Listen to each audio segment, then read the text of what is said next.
Did you know that you can manage your emotions?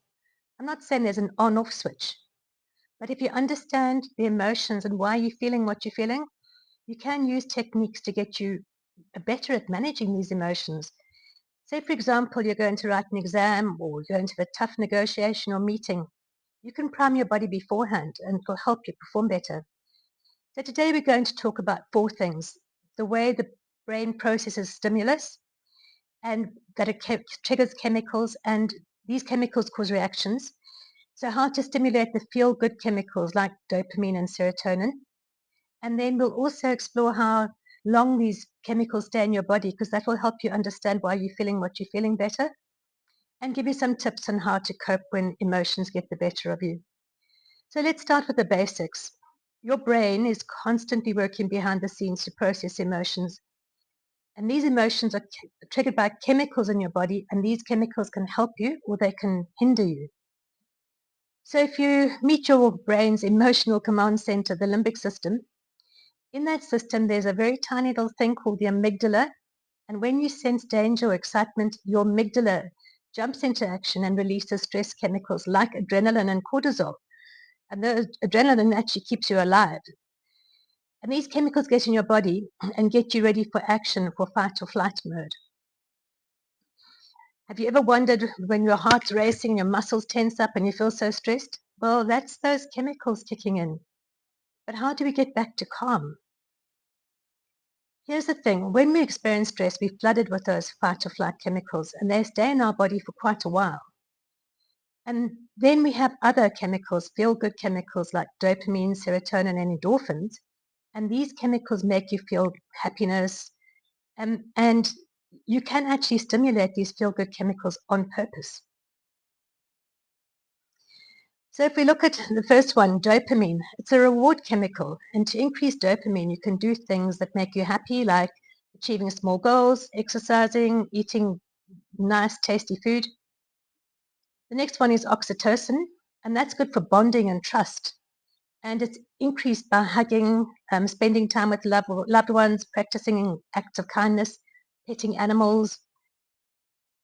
The next feel-good one is serotonin, which regulates your mood and happiness. And this is boosted through sunlight, exposure, exercise, healthy eating, practicing mindfulness and meditation.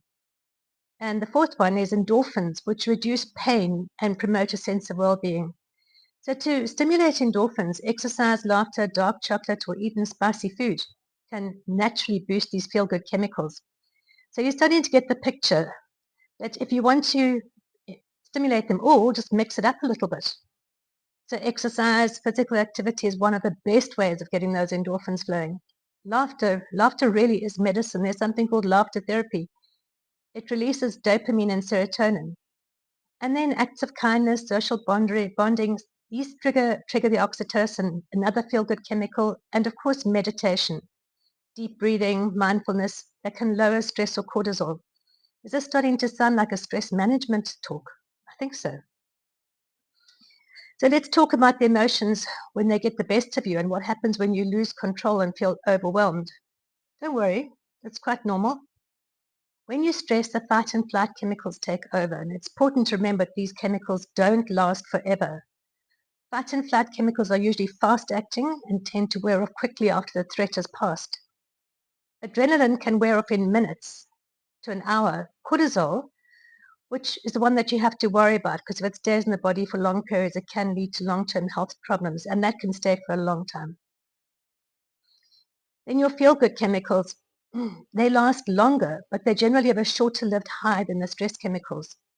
So dopamine and oxytocin last from minutes to hours, and serotonin typically lasts hours.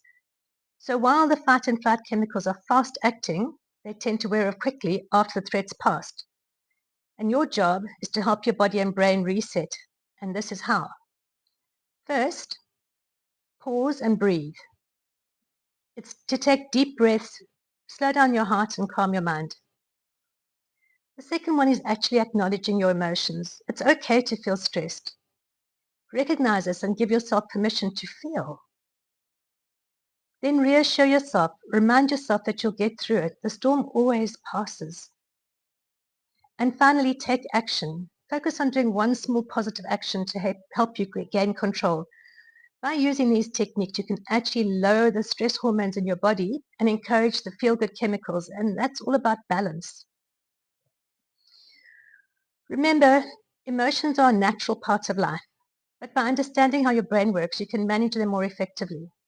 Next time you're overwhelmed, use these tips to help you cope, and don't forget to laugh through it.